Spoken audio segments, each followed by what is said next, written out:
Bienvenidos y bienvenidos a su podcast favorito, Reino y República, en un nuevo episodio. Gracias por estar escuchándonos desde todas las plataformas de podcast, habidas y por haber, por estar viéndonos, a los que nos están viendo, por donde pueden vernos. Y bueno, en fin, bienvenidos. Mi nombre es Magda Núñez, yo estoy desde Lima, Perú, aquí con ustedes, pero obviamente no estoy sola. Los que nos están viendo, por supuesto, ya lo están viendo en pantalla. Estoy con mi co-host favorito, mi querido amigo y hermano Willy. Hey, ¿qué tal? Willy Martínez aquí. Gracias, Magda. Y los saludo desde el lugar que le da norte a todo México. Estoy desde Chihuahua, capital. Muy contento de estar en una emisión más de este podcast Reino y República. Ahora, ustedes se preguntarán cómo es posible que a través de miles de kilómetros, el ciberespacio y todas aquellas barreras temporales y geográficas que nos separan, estar en esta conexión tan fluida y que ustedes nos están viendo, pues es gracias a las atenciones técnicas de estos equipos profesionales que nos están haciendo el favor de su atención y sobre todo de esta infraestructura. Quiero agradecer a Pop Creativo en Chihuahua, México, que hace este esfuerzo posible. Y yo quiero agradecer aquí a toda la producción de Betel TV que nos ayuda a escucharnos y vernos muy bonito y poder conectarnos desde largas distancias. Así que gracias a este gran equipo de producción de Betel TV. Magda, tú te ves genial y Pop Creativo hace lo que puede conmigo. Entonces, ya cuando uno no le da mucho material al artesano, pues bueno, ya que quede una obra ya es ganancia. Pero Magda, capítulo especial, interesante. ¿Qué nos puedes decir de lo que abordaremos el día de hoy? Estoy muy emocionado.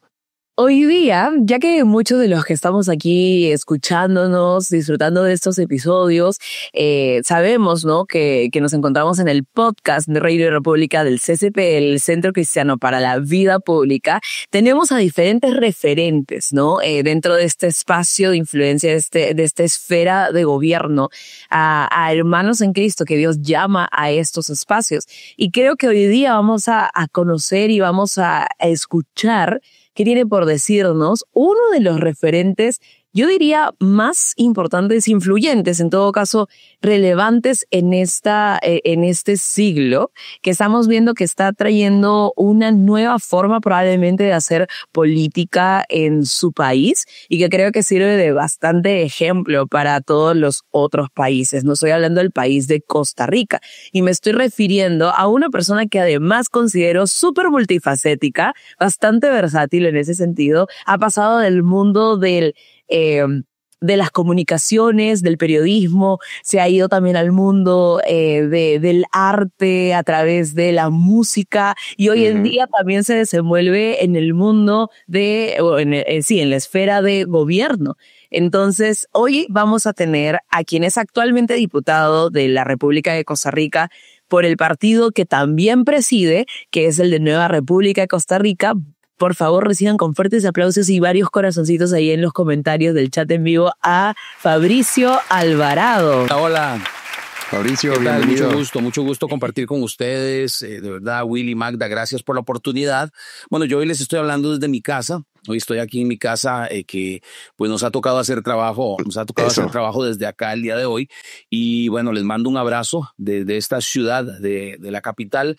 Yo vivo en San José, en la capital, en una ciudad que tiene un nombre un poco extraño, pero que pues es bastante conocida, se llama Desamparados, pero no porque estemos desamparados, sino porque pues así se llama la ciudad, ¿no? Entonces, aquí estamos y muy contento con la oportunidad que ustedes me dan y esperando, pues por supuesto, ser de bendición en este espacio.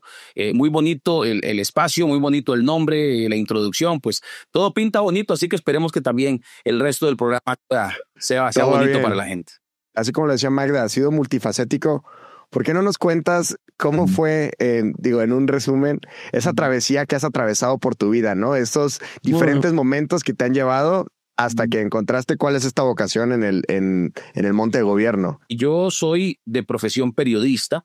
Me dediqué incluso y trabajé en un canal secular aquí en Costa Rica durante 11 años. Empecé en un canal secular en 1998, en 1999 pasé a otro en el que estuve 10 años y en el año 2009 renuncié para dedicarme al ministerio. Y es que además del tema del periodismo también me ha acompañado durante gran parte de mi vida, desde mi niñez, la música. Soy pues cantante, soy también autor, compositor. He grabado 4 producciones cristianas todas. Y pues en el año 2009, cuando renuncié a la televisión secular, lo hice para dedicarme al ministerio, cantar y predicar dentro y fuera del país, aunque también me mantuve activo en los medios de comunicación, sobre todo en medios de comunicación cristianos, aunque tuve un programa de corte cristiano en un medio secular de testimonios. Llevábamos gente y entrevistábamos personas que tuvieran fuertes testimonios de cómo Dios los libertó de diferentes áreas de su vida. Entonces, en ese punto, precisamente, cuando estaba en ese lapso del año 2009 al año 2013, en el que estaba haciendo trabajos de freelance, de periodista, pero también estaba pues en el ministerio activamente, surgió una invitación para ser parte de un partido político. Y esta invitación fue bastante peculiar porque yo con ese partido, que es un partido que pues en aquel momento defendía la agenda cristiana y los principios y valores de la vida y la familia, ¿sí? Yo fui inicialmente contratado, no pensado como un candidato político, sino más bien fui contratado como comunicador. A mí se me pidió que hiciera algunos documentales audiovisuales, sí, audiovisuales, donde pues básicamente exponíamos y sobre todo le comunicábamos al sector cristiano el trabajo que estaba haciendo el diputado de aquel momento, que era un partido pequeño, era un partido que lograba solo un diputado por periodo.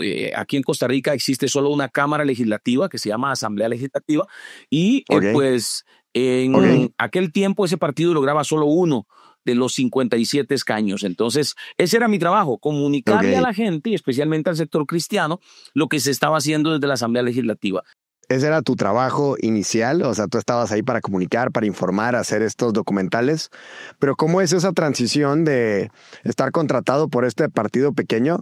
¿Y cómo fue que surge la gran oportunidad que eventualmente llegó y que fue me parece que fue la primera postulación que tuviste a la presidencia de Costa Rica, tu país? Precisamente se acercaban las elecciones del 2014 y en las elecciones del 2014 ya se tenía un candidato, era un pastor de hecho, aquí en Costa Rica, bastante reconocido, pero faltando solo una semana para la Asamblea Nacional del partido, faltando solo, pues sí, una semana apenas para ese momento tan importante donde se decidía quiénes serían los candidatos, pues este pastor decide renunciar y dice que no será candidato, que él siente que no es de Dios ser candidato y pues entonces es ahí cuando empiezan a buscar a alguien y surge mi nombre. Entre muchos más, definitivamente estoy seguro que no fui el único y fue una invitación, debo decir, bastante desafiante para mí, para mi esposa, para nosotros como familia, porque no teníamos ninguna intención de participar en política y pues entonces surge la posibilidad, lo oramos, lo pensamos y entendimos que era de Dios y pues cuando entramos pensábamos que iba a ser por un corto tiempo, pero ya tengo prácticamente 12 años involucrado en la política. Pues corto no fue. Claro, y creo que justamente de pronto a veces Dios busca, ¿no? A sus hijos a ver quién está dispuesto a decirle heme aquí a lo que le está llamando, ¿no? Y aunque de pronto no está en nuestros planes. Y creo que de alguna manera, no sé, eso te da un acercamiento, un mejor acercamiento a la política porque no lo haces desde una posición de búsqueda de poder, sino más bien de entender qué es lo que Dios te está llamando a hacer, ¿no? Es un acercamiento distinto. Ahora, como tú ibas mencionando, y me gustaría que nos cuentes, porque es algo que a nosotros cuando estuvimos pensando en este episodio dijimos, esta experiencia que tiene Fabricio es muy única, me parece muy única y creo que sin embargo, creo que muchos de los que están escuchando también pueden compartir algunas de ellas, ¿no? Y creo que una parte única que podemos resaltar es justamente que hoy en día, ¿no? Estás presidiendo el Partido de Nueva República, un partido que podemos considerar como un partido cristiano. De pronto, coméntanos cómo es que le comienzan a dar esa visión, cómo es que arman finalmente las bases ideológicas de ese partido para poder servir, digamos, de alguna manera de influencia en el campo de la política de gobierno, sin necesariamente ser una imposición de una religión que muchas veces es lo que se cuestiona, ¿no? A los cristianos en este ámbito. Bueno, yo, como les acabo de contar, entonces me convertí en diputado en el año 2014, del año 2014 al 2018. Sí. Y yo tenía clara una meta que le empecé a compartir a mis asesores en aquel momento, y era que no me vieran solamente como un diputado cristiano, como veían hasta ese momento a los que habían pasado por la Asamblea Legislativa. El concepto que todos tenían era, ok, los diputados cristianos aquí vienen solo a oponerse al aborto, solo a oponerse al matrimonio entre personas del mismo sexo. Claro. Y yo les dije, bueno, tratemos de involucrarnos en otros temas de la realidad nacional, no restando la importancia al tema vida y familia. Por supuesto que para nosotros es de primera importancia, pero queríamos demostrar que los creyentes tenemos la capacidad de ir más allá de esos temas valóricos, ¿verdad? Entonces empezamos a trabajar y empezamos a generar posición, empezamos a posicionamiento, más bien empezamos a generar que los medios de comunicación ya nos buscaran, no solo para hablar de aborto, no solo para hablar de temas familia o libertad religiosa, sino también para hablar de temas relacionados con seguridad, infraestructura, pues el tema de reforma fiscal, etcétera, etcétera. Ahí mismo entonces empezamos a provocar que la imagen empezara a cambiar por parte de la gente. Se acerca la campaña del 2018. En la campaña del 2018 yo pues fui invitado por el partido a ser el candidato presidencial. Tuve que pensarlo también porque ya estábamos hablando de las grandes ligas. Sin embargo, al ser un partido pequeño, al ser un partido sin recursos, pues siempre la expectativa fue que el partido pues lograra tal vez, lo que se me había dicho en aquel momento era que la expectativa era que el partido subiera la cantidad de diputados a causa del buen trabajo que habíamos hecho nosotros en ese periodo legislativo. Entonces empezamos a trabajar una campaña que aspiraba a 3 o 4 diputados. La sorpresa vino cuando en enero del año 2018, para esa campaña presidencial, la Corte Interamericana de Derechos Humanos saca a la luz la respuesta a una opinión consultiva del gobierno de Costa Rica sobre el tema de matrimonio entre personas del mismo sexo, y pues esta opinión consultiva básicamente decía que todos los países miembros de la OEA tenían que aprobar el matrimonio entre personas del mismo sexo. Eso generó un debate intenso, una polarización terrible, pero en esa polarización debo decir que cuando los medios de comunicación nos hablan y me hablan como candidato, pues yo doy la posición que siempre hemos esgrimido. Estamos en contra de esa figura matrimonial, pues creemos en el matrimonio entre hombre y mujer, no creemos que esa opinión consultiva sea vinculante, y si tenemos para defender la soberanía del país que salirnos de la Corte Interamericana, lo vamos a hacer. ¿Se podría decir que esa reacción particular que tuviste tuvo algún tipo de impacto electoral o te puso en el foco o te alienó más? Las encuestas dieron un giro absolutamente inesperado para todos y yo pasé de estar en el quinto, ya estaba más o menos en el quinto lugar, ya teníamos prácticamente asegurados esos 3, 4, hasta 5 diputados, pero esas declaraciones provocaron que las encuestas cambiaran radicalmente y ya yo pasé a los primeros lugares, generando una victoria en primera ronda. En primera ronda yo quedé en el primer lugar de los 13 candidatos y pasé a segunda ronda con el candidato a gobierno. Les tengo que contar todo esto para poder poner en contexto lo que me está preguntando. Aquella segunda ronda fue terrible, hubo una campaña sucia en nuestra contra. De verdad, cosas inimaginables. Vimos, se metieron conmigo, se metieron con mis pastores, se metieron con pastores en general, con mi familia, mi esposa, mis hijas. Al final, el partido de gobierno pues ganó las elecciones. Nosotros logramos en ese periodo 14 diputados, pasamos de 1 a 14 diputados, lo cual era absolutamente histórico. Pero además, pues hubo un posicionamiento muy importante de pues la persona de Fabricio Alvarado. Sin embargo, eso generó lamentablemente celos a lo interno del partido que en aquel momento representaba. Yo no era el fundador de ese partido, pero sí nos dimos cuenta después que en el periodo de segunda ronda hubo acciones de los dirigentes del partido que afectaron el resultado profundamente, que afectaron muchas cosas, y nos dimos cuenta, pues básicamente, y así lo dije yo públicamente, que no era bienvenido, a pesar del resultado que habíamos obtenido, a pesar de que nuestra campaña les dejó 14 diputados y que les dejó pues muchas cosas positivas, debo decir, al partido. Pues tomamos la decisión de renunciar. De los 14 diputados, más o menos la mitad se vino conmigo y conformamos una nueva agrupación que es la que hoy se llama Nueva República, que nació, dio sus primeros pasos en octubre del 2018. Ya en este momento estamos cumpliendo más o menos, o estamos cerca de cumplir los 7 años desde aquellos primeros pasos, pero ya estamos cumpliendo o acabamos de cumplir 6 años de que se logró la inscripción.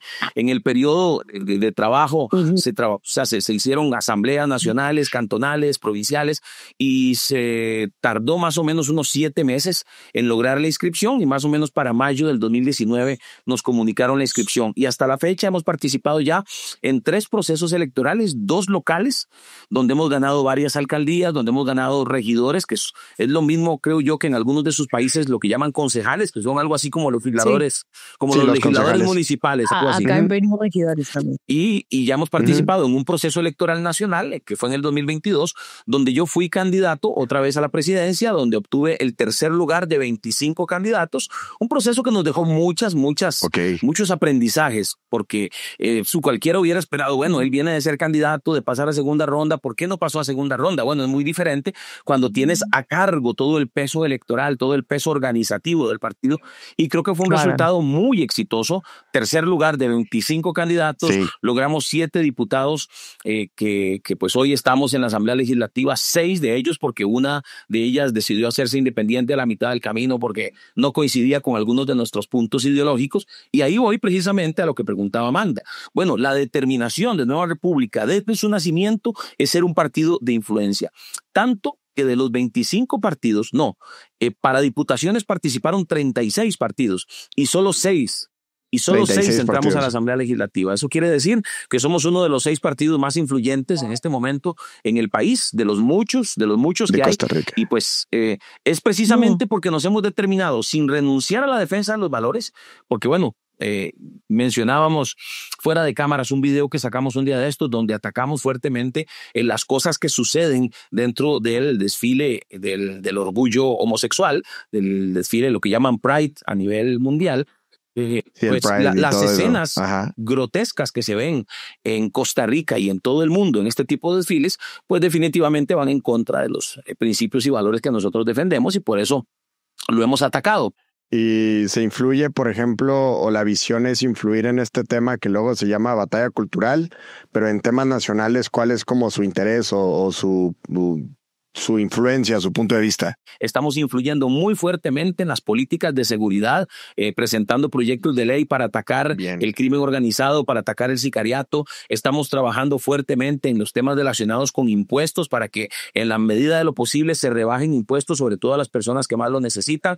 Y nos hemos metido en todos los temas nacionales porque tenemos vocación de gobierno, y desde que Nueva República nació, dijimos, nacimos para que algún día, no sabemos cuándo, no sabemos si será Fabricio Alvarado o será otro, pero algún día Nueva República será gobierno, y Nueva República tiene claro que cuando seamos gobierno vamos a gobernar para todos, para los cristianos y para los no cristianos, para los creyentes y para los no creyentes, y por eso debemos ser protagonistas en todas las áreas del quehacer nacional, aún internacional, porque toca tomar determinaciones desde el gobierno en cuál va a ser la posición del país en organismos como la OEA y la ONU, que es algo en lo que también hemos sido muy beligerantes también.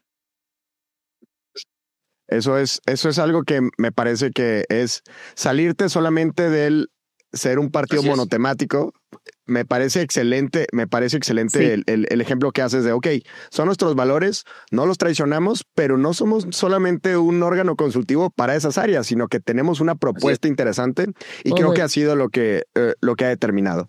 Algo también que me gustaría saber en específico y respecto al área es que también estos organismos internacionales hemos escuchado que de repente parece que es irremediable, que cuando generan un dictamen o una recomendación hacia una de nuestras naciones, parece que es irremediable esa definición que hacen y que todos nos tenemos que subyugar. Has demostrado por qué no.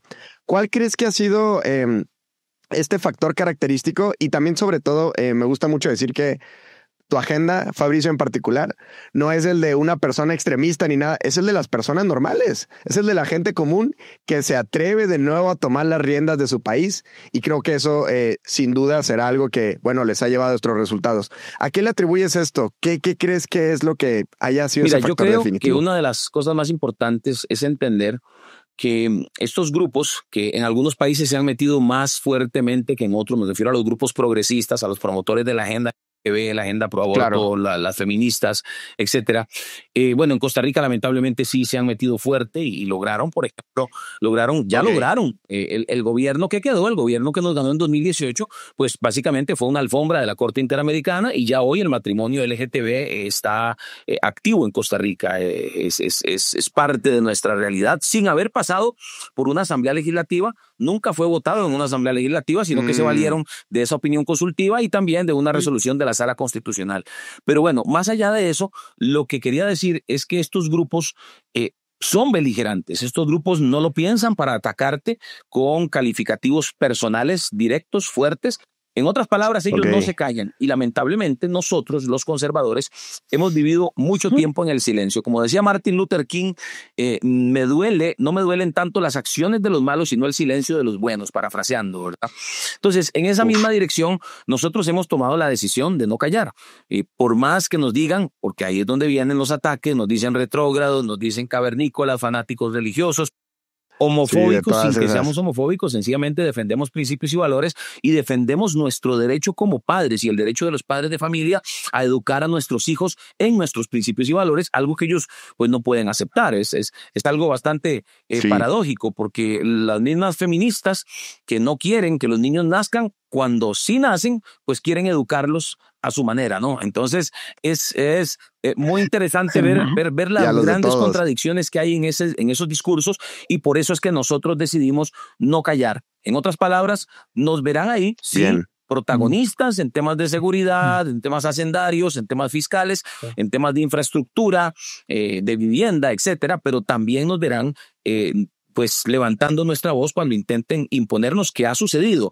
Aún cuando este gobierno 2022 no ha sido tan beligerante o no ha apoyado directamente en Costa Rica la agenda, pues todavía tenemos diputados de izquierda, hoy representados en el Partido Frente Amplio, que junto con algunos otros diputados de otras fracciones, especialmente de Liberación Nacional, que es un partido tradicional acá en Costa Rica, que gobernó, que en un periodo que hubo bipartidismo durante muchos años, estos dos partidos, los diputados, todos los del Frente Amplio y algunos de Liberación Nacional han apoyado proyectos de ley que van absolutamente alineados a esa agenda progre. Entonces, vamos a ver, el secreto es no callar, el secreto es entender que callar es básicamente pues dejarles el campo abierto para que hagan lo que quieran. Lo que yo también siempre digo en relación a la necesidad de que la ciudadanía en todos los países del mundo entienda que las sillas en la política nunca van a estar vacías. Las sillas las va a ocupar alguien y si nosotros no accionamos, si nosotros no trabajamos, si nosotros no votamos por la gente correcta, pues esas sillas las van a ocupar personas que vengan con esa agenda, con esa ideología, que al final es una ideología destructora. Así lo ha demostrado en todos los países en los que ha gobernado y en los países en los que ha logrado meter sus proyectos. Es una ideología destructiva, no genera progreso. No sé por qué se llama progresista, porque no genera nada de progreso. Y básicamente lo que hoy estamos viendo es el resultado en otros países del daño que causa esa ideología. Por eso seguimos levantando la voz y lo seguiremos haciendo, trabajando en una propuesta legislativa que le diga a la gente, ok, ellos son cristianos, pero también son profesionales y en su ámbito profesional se han desenvuelto de manera extraordinaria. Excelente.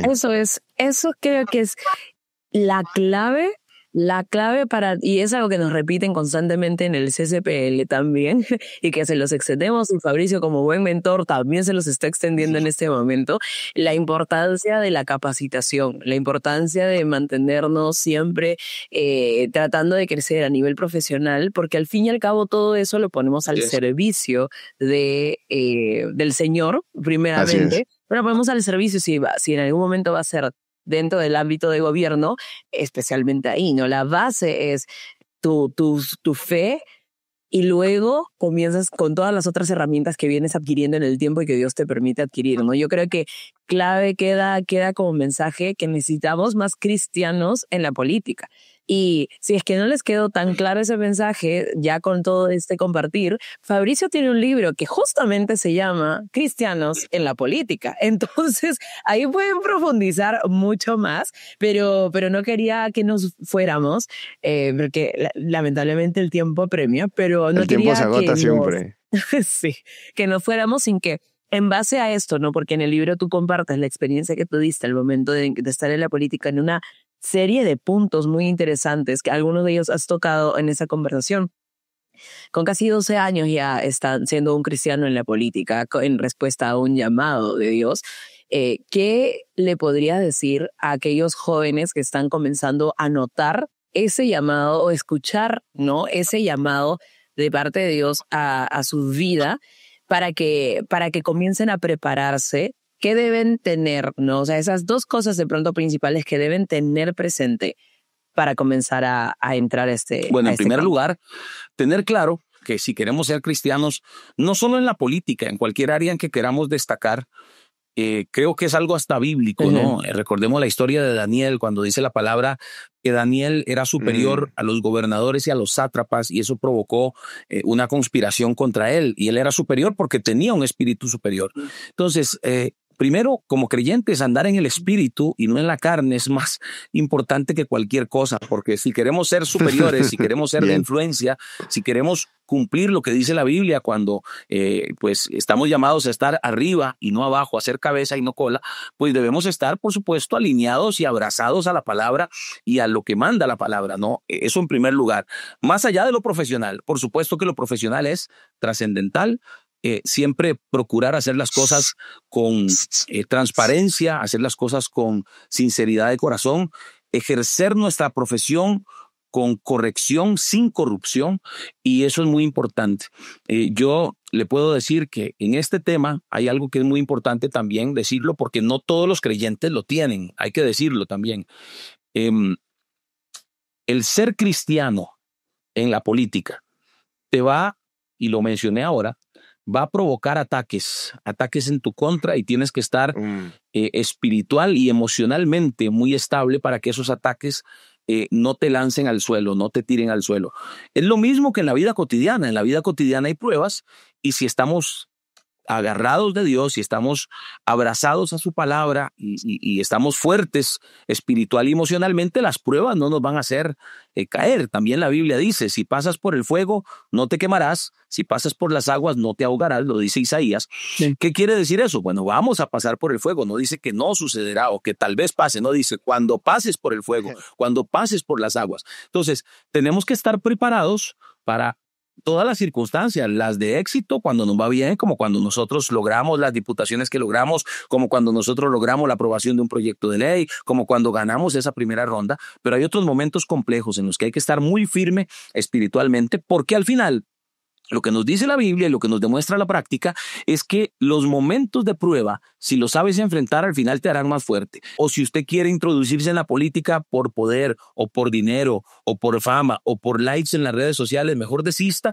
porque esas no son las causas correctas. Cuando uno tiene que, o cuando uno se involucra en la política, uno tiene que ir por las razones correctas, y las razones correctas es hacer las cosas correctas para Dios primero y luego para los hombres, sobre todo para los ciudadanos que más necesitan respuestas de parte de los políticos. Fabricio, te agradecemos muchísimo estos últimos consejos, nos quedamos con esto y de nuevo te invitamos a que en cualquier momento que tú quieras, Reino y República, también es tu espacio.